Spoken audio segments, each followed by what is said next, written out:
তদবধি তারপর ব্রিটিশরা চলে যাওয়ার পর ওই যে আরবীয়রা এসে আক্রমণ করেছিল, তারা তাদের সংস্কৃতি দিয়েছিল, ব্রিটিশরা এসে সংস্কৃতি দিয়েছিল, সব সংস্কৃতি মিলে আজকে আর্য জাতি একটা মিশ্র সংস্কৃতি সৃষ্টি হয়েছে।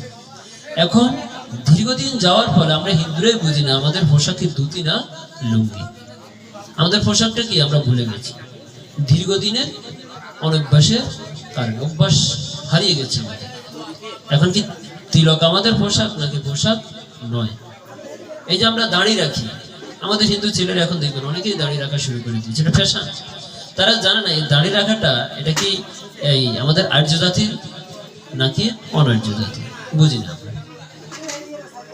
তাহলে আমাদের দীর্ঘদিনের কারণে আপনি যদি দাড়ি রাখতে হয় আপনার মোজো রাখতে হবে।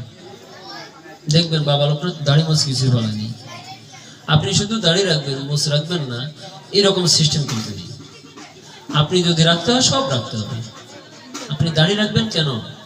এর অর্থ হলো যারা ভোজন করতেন, যেমন বাবা লোকনাথ তপস্যা করেছিলেন, তিনি তপস্যা করতে করতে তার দাড়ি, ওনার মোজ অর্থাৎ শ্বশ্রু, এটাকে শ্বশ্রু মুন্ডন করার বা শ্বশ্রু কাটার ওনার কোনো সময় ছিল না। উনি তপস্যা করতে করতে ওনার দিনটা ভেবে গিয়েছে, তাই তো?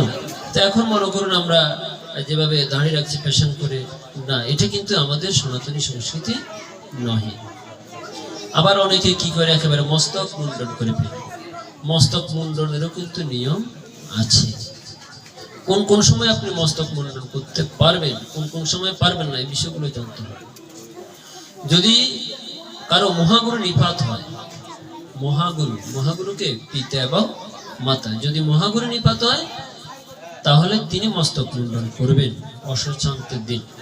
অশ্বত যেদিন ত্যাগ হবে সেদিন মস্তক মুন্ডন করবেন। তদ ব্যতীত এছাড়া যদি আরো কিছু পাপ আছে, এ পাপগুলো কর্ম হয়, যেমন মনে করুন যদি কারো গলায় দড়ি রেখে গোমাতা মৃত্যুবরণ করে কোনো গৃহস্থ, তখন সেক্ষেত্রে বিধান আছে। অনেক ক্ষেত্রে মস্তক মুন্ডনের বিধান আছে, কিন্তু ওই প্রয়োজনীয় কার্যগুলো ব্যতীত বা ব্যতীত যদি কেউ মস্তক মুন্ডন করে তাহলে সেটা মহাপাপ, এই জন্য তাকে প্রায়শ্চিত্ত করতে হবে। তাহলে বিধান আছে, সবকিছুর একটা নিয়ম আছে। আমাদের সনাতন ধর্মের সকল প্রকার নিয়ম আছে, সব বিষয় নিয়ে শাস্ত্রে খুঁটিনাটি বর্ণনা করা হয়েছে। আমরা শাস্ত্র পড়ি না বিধে আমরা জানি না, এই জন্য আমাদের এটা জানতে হবে। তা আমাদের পোশাকটা পরিবর্তন করতে হবে। দেখবেন পোশাক পরিবর্তন হলে মনের উপরও একটু প্রভাব পেলে, পোশাক মনের প্রভাব পেলে, পরিবেশ মনে প্রভাব পেলে, জ্ঞান মনে প্রভাব পেলে, কথা মানুষের মনে প্রভাব পেলে, বলে না কথার কারণে মানুষ মৃত্যুবরণ করে, কথার কারণে মানুষ বেঁচে থাকার স্বাদ খুঁজে পায়, তাই না? তাহলে কথা, যে শাস্ত্র কথা, যে শাস্ত্রীয় বস্ত্র, যে শাস্ত্রীয় জ্ঞান, এগুলো আমাদেরকে ধারণ করতে হবে। এইটা যদি আমরা ধারণ না করি তাহলে আমাদের দিন দিন অধোগতি হবে। আমাদের ছেলেমেয়েরা জন্মের পর নিজ ধর্মের ধ্বনি শুনে না, অন্য ধর্মের ধ্বনি শুনে। ঘুম থেকে আমরা জাগ্রত হই নিজ ধর্মের ধ্বনি না শুনে, অন্য ধর্মের ধ্বনি। অন্য ধর্ম তারা তাদের ধর্ম পালন করে, তার তো কোনো সমস্যা নেই, কিন্তু আমরা ভোরবেলা ঘুম থেকে উঠি, আমাদের নিজের ধর্মের ধ্বনিটাকে আমরা শুনি। মৃদঙ্গ বাদ্য শুনিতে মন অবসর সদা যাচ্ছে। মৃদঙ্গ বাদ্য, মৃদঙ্গের আওয়াজটা শুনলে হৃদয়টা আমার আনন্দে নৃত্য করতে হবে। এখন তো আমাদের ছেলেমেয়েরা কীর্তনই শিখতে চায় না, কীর্তনও শিখতে চায় না, কীর্তন আসতে চায় না। তাদেরকে মৃদঙ্গ বাদানি শেখানো হয় না, গান শেখানো হয় না, কিছু শেখানো হয় না। তারা সারা দিন রাত শুধু মোবাইল আর মোবাইল, ইউটিউব আর টিকটক, এটা নিয়ে তাদের দিনটা কেটে যাচ্ছে। ছেলে মেয়েদেরকে কোনো ধর্মীয় শিক্ষা দেওয়া হচ্ছে না। আমাদের যে প্রতি মন্দিরে মন্দিরে যে গণশিক্ষাগুলো, ধর্মশিক্ষাগুলো, গীতা শিক্ষার স্কুলগুলোতে ছেলে মেয়েদেরকে পাঠানো হয় না। ছেলেমেয়েরা শিখবে কোথা থেকে? এগুলোতে পাঠাতে হবে, এগুলোই তো প্রাথমিক বিষয়। ছেলে মেয়েদেরকে ঘরে শিক্ষা দিতে হবে, না দিলে শিখবে কোথা থেকে? এটাই তো প্রাথমিক বিষয় নাকি? এগুলো দিতে হবে। আর একটি বিষয় হলো আমাদের সমাজে সবচেয়ে বড় মহামারী আকার ধারণ করেছে যে আমাদের শ্রাদ্ধ বা অন্যান্য বিষয়গুলো যে শ্রাদ্ধ যদি কোনো ব্যক্তি মারা যায়, আমি অবাক হয়ে যাই। কোনো একজন মানুষ যদি মারা যায়, তার বাড়িতে কেউ যেতে চায় না, তার অসুখ, আমরা কেউ যেতে চাই না, তার বাড়িতে অসুখ চলাকালীন তার বাড়িতে যাওয়া যাবে না। একজন মানুষ মারা গেলে তাকে স্পর্শ করা যাবে না, ছোঁয়া যাবে না। এই যে একটা ছোঁয়াছুঁয়ি ভাব, এটা খুবই একটা জঘন্যতম একটা বিষয়। আমরা হিন্দুরা একেবারেই খুব খারাপ হয়ে গিয়েছি, জানেন। একজন মানুষ যদি মারা যায়, যার পিতা অথবা মাতা অথবা আত্মীয় স্বজন মারা গিয়েছে, অন্যদের সহযোগিতা করার জন্য এগিয়ে আসা উচিত। আর আমরা বলছি না তার বাড়িতে যাওয়া যাবে না, নাকি? এরকম আমাদের মনের একটা ভাব। আর যদি কোনো প্রসাদী ব্যক্তি হয় বা বৈষ্ণব, তিনি বলছেন না তার বাড়িতে অসুস্থ, আমি এখন যাবই না। আরে যিনি বৈষ্ণব তিনি তো পতিত পাবন, তাকে তো কখনো পাপে স্পর্শ করতে পারে না, তিনি তো সবার আগে যাওয়া উচিত, নাকি? গঙ্গারা পরশা হলে পশ্চাতে পাবন, বৈষ্ণব দর্শনে পবিত্র করে তোমার গুণ। বৈষ্ণবকে তো কখনো পাপে স্পর্শ করতে পারে না। কোন একজন মানুষ মারা গেলে একজন বৈষ্ণব যদি সেখানে যায়, সে ব্যক্তিও তো শুদ্ধ হয়ে যায়, তার দাহ কর্মটা আরো সুন্দর হয়, শুদ্ধ হয়, সাত্বিক হয়।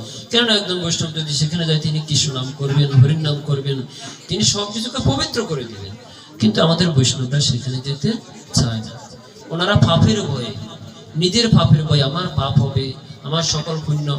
আর বৈষ্ণবের পুণ্যের কি দরকার? বৈষ্ণব কি কখনো পুণ্যের চিন্তা করে?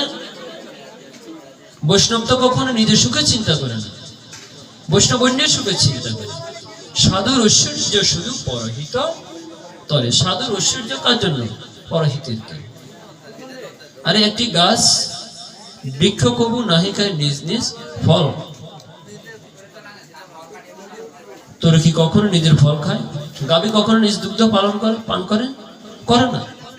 নদী কখনো নিজ জল পান করে না। তো সাধুও তো নিজের ঐশ্বর্য নিজের সুখের জন্য না, পরের হিতের জন্য। পুষ্প করে নিজ রূপে অপরে শোভিত, স্বর্ণ তো অপরকে শোভিত করে, নিজের সৌন্দর্যের জন্য নয়। তাহলে আমাদের সাধুর যে ঐশ্বর্য, তিনি পরহিত তরে। কোন একজন মানুষ মারা গেলে সেখানে সাধুরা যেতে চায় না। এর কেমন সাধু? আপনি দেখবেন অন্য ধর্মের ধর্মগুরুরা মানুষ মারা গেলে সেখানে সবার আগে দাঁড়িয়ে তিনি সবাইকে চিরিয়ে দাঁড় করিয়ে মৃত ব্যক্তির জন্য দোয়া কামনা করে। আর আমাদের হিন্দুরা সেখানে একত্রিত হতে চায় না। একজন মানুষ মারা গেলে সেখানে যার মারা গিয়েছে মনে হয় যেন তার মহা অপরাধ হয়ে গিয়েছে, কেউ যেতে চায় না, কেউ ধরতে চায় না। কি যে একটা হিজিবিজি অবস্থা আমাদের সনাতন ধর্মে। এটা কেন হচ্ছে? এটা হচ্ছে অপসংস্কৃতি, অপব্যাখ্যা, শাস্ত্রের অপব্যাখ্যা দিয়ে মানুষকে ভুল পথে পরিচালিত করা হচ্ছে। তাই মানুষকে সঠিক পথে আনার জন্য সঠিক শাস্ত্র নিদর্শন আমাদের প্রয়োজন। আবার শ্রাদ্ধে ভোজন করা নিয়ে আমাদের সমস্যা আছে। শ্রাদ্ধে কে খাবে, কে খাবে না। দেখুন, শ্রাদ্ধ হচ্ছে একটি মহাপুণ্যতম কাজ। শ্রাদ্ধ মানে কি? শ্রদ্ধাশয় দান। মানুষ মারা গেলে যে দান করা হয় শ্রাদ্ধ, মানুষ মারা না গেলেও যদি দান করা, এটাও শ্রাদ্ধ। যেমন আগামীকাল শ্রাদ্ধের অনুষ্ঠান হবে, নামযজ্ঞ মহোৎসবে শ্রাদ্ধ হবে। কি শ্রাদ্ধ হবে? মানুষ অন্নদান করা হবে, ভক্তবৃন্দরা সেখানে প্রসাদ পায়, এটা কি শ্রাদ্ধ? এটাও শ্রাদ্ধ, এটাও শ্রাদ্ধ। যেখানে দান করাবে সে দানটাই হচ্ছে শ্রাদ্ধ। শ্রদ্ধার সহিত দান হলে সেটাই শ্রাদ্ধ। শুধু মানুষ মারা গেলেই দান করলে শ্রাদ্ধ না, জীবদ্দশাকালীন তিনি কেউ যদি কোনো কিছু দান করে সেটাও শ্রাদ্ধ। শ্রদ্ধার সহিত যা দান তাহাই শ্রাদ্ধ। তাহলে একজন মানুষ যখন মারা যায় তাহার শ্রাদ্ধে আমরা খেতে চাই না। দেখবেন শ্রাদ্ধে আমরা কেন খেতে চাই না? শাস্ত্রে বর্ণনা করা আছে, যদি শ্রাদ্ধের অন্ন গ্রহণ করা হয় তাহলে তার সকল পাপ গ্রহণ করা হয়, তাই তো? আচ্ছা, খুব ভালো কথা মেনে নিলাম, শ্রাদ্ধের অন্ন গ্রহণ করলে পাপ হয়। আচ্ছা, ওই ব্যক্তি মারা যাওয়ার পরে কি সকল পাপে পাপিষ্ট হয়ে গেল? একটু যুক্তি দিয়ে চিন্তা করি। একজন মানুষ মারা গেল, মারা যাওয়ার পর সে পাপিষ্ট হয়ে গেল, তার উপলক্ষে যদি অন্নদান করা হয়, এই অন্ন খেলে আমাদের কি হবে? পাপ। কিন্তু সে ব্যক্তি জীবদ্দশাকালীন অনেক পাপ কর্ম করছিল। সে বাড়িতে কয়েকজনকে ডেকে এনে অন্ন খাইয়েছে। এখন তার অন্ন খেলে কি পাপ হবে? এটা মরে গেলে কি যখন সকল পাপ তার অন্নের মধ্যে এসে প্রবেশ করে? জীবদ্দশাকালীন কি সে পাপ তার অন্নের মধ্যে প্রবেশ করে না? করে তো, একই তো। মরে গেলে দাঁত বেঁচে থাকলেও তাহলে পার্থক্যটা কোথায়? হ্যাঁ, পার্থক্য হলো এখানে, জীবদ্দশাকালীন উনি যদি ভগবানের নিবেদিত প্রসাদ অন্ন দান করে, তাহা গ্রহণ করলে কোনো পাপ হয় না। ঠিক তেমনি কোনো ব্যক্তি যদি মারা যায়, মারা যাওয়ার তার পর তার শ্রাদ্ধেও যদি ভগবানের নিবেদিত অন্ন প্রসাদ দান করা হয়, তাতেও কোনো পাপ হয় না। কিন্তু আমাদের বলা হচ্ছে শ্রাদ্ধের অন্ন, তো শ্রাদ্ধের অন্ন খেলে তো পাপ হবে। আপনি প্রসাদ খান, প্রসাদ খেলে তো কোনো পাপ হলো না। কেন? সে অন্যের যত দোষ আছে, পাপ আছে, সবগুলোই তো ভগবান গ্রহণ করে নিয়েছেন। আমাদেরকে তিনি অমৃত প্রদান করেছেন, তাই নয় কি? তো শ্রাদ্ধটাও হতে হবে সেরকম সাত্বিক ভাবে। আপনি সাত্বিক ব্রাহ্মণ দিয়ে, শুদ্ধ ব্রাহ্মণ দিয়ে কাজটা করান, সাত্বিক ভাবে আপনি বিষ্ণুর প্রসাদ দিয়ে শ্রাদ্ধটা করান, সেখানে খেতে কোনো সমস্যা নেই। কিন্তু আপনি কর্মটা করবেন, শ্রাদ্ধটা করবেন যদি ভূতের মতো, অর্থাৎ অসাত্বিক ভাবে, হ্যাঁ, এবং সেখানে শুধু রন্ধন করে মানুষকে খাইয়ে দিবেন, তাহলে তো এই খাবার খেয়ে কোনো লাভ নেই। এই খাবার তো আপনার বাড়িতেও আছে, এই খাবার তো হোটেলেও পাওয়া যায়। এর তো আর এখানে এসে খাওয়ার কোনো প্রয়োজন নেই। তাহলে আমাদের মানুষ মারা গেলে, আজকে যেমন আপনারা জীবদ্দশাকালীন থাকতে ভগবানের সেবা দিয়ে ভগবানের নিবেদিত প্রসাদটা দান করছেন, মানুষ মারা গেলেও নিবেদিত প্রসাদটা দান করবেন। আর বিবাহ উৎসবে প্রসাদ দান করবেন। বিবাহটা আমাদের যে সনাতন ধর্মের কয়টি সংস্কার? দশবিধ সংস্কার। দশবিধ সংস্কার মূলত 16টি সংস্কার।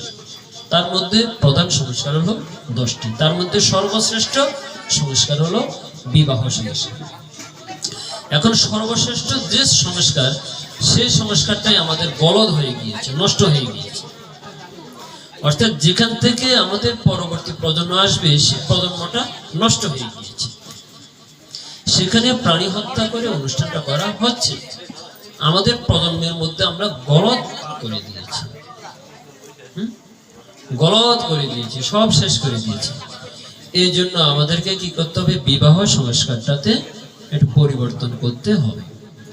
সেখানে যে হারে গণহত্যা হচ্ছে, সে গণহত্যাটাকে বন্ধ করতে হবে। এই কথাটা কে শুনবে? এই কথাটা কোন সনাতনী কি যদি বলা হয় সে শুনবে। যদি সে অসভ্য জাতি হয়, সে এ কথা শুনবে না। কারণ এটা অসভ্য জাতির কাজ। অসভ্য জাতি কখনো ধর্মটাকে মানে না, সভ্য জাতি ধর্মটাকে পালন করে। আমি এই যে এত জোর করে কথাটি বলছি, শাস্ত্র থেকে বলছি। যদি আপনি শাস্ত্র না মানেন, তাহলে আপনি তো সনাতন ধর্ম অবলম্বী নয়, আপনি নাস্তিক। নাস্তিকেরও তো কিছু দর্শন আছে, আপনি কোনো দর্শনের মধ্যে পড়েন না। অতএব বিবাহ অনুষ্ঠানে যদি এভাবে প্রাণী হত্যা হয়, এটা সনাতন ধর্মীয় বিবাহ নহে, এটা রাক্ষস বিবাহ, এটা অসুর প্রকৃতির বিবাহ। যে 8 প্রকার বিবাহ আছে, তার মধ্যে 4টি অনুমোদনযোগ্য, 4টি অনুমোদনবিহীন, এটা অবৈধ বিবাহ। এটা হচ্ছে রাক্ষস বিবাহ। বর্তমানে রাক্ষস বিবাহ হচ্ছে, প্রাণী হত্যা হচ্ছে, গণহত্যা হচ্ছে। অতএব এই বিবাহ সনাতন ধর্মীয় অনুশাসনের মধ্যে হচ্ছে না। তো অতএব এইটাকে সংস্কার করার প্রয়োজন। তো আমরা সবাই সংস্কৃত হব, সনাতন ধর্মের নিয়ম মেনে চলার চেষ্টা করব। যদি পারেন লুঙ্গিটাকে পরিহার করুন, আর ধর্মীয় বিধিবিধান মেনে চলার চেষ্টা করুন। এই শুভকামনায় আজকে শ্রীপাঠ আমরা এখানে বিশ্রাম রাখছি। বলো শ্রী গুরু নিতাই গৌর সীতানাথ প্রেমানন্দে হরি হরি বল।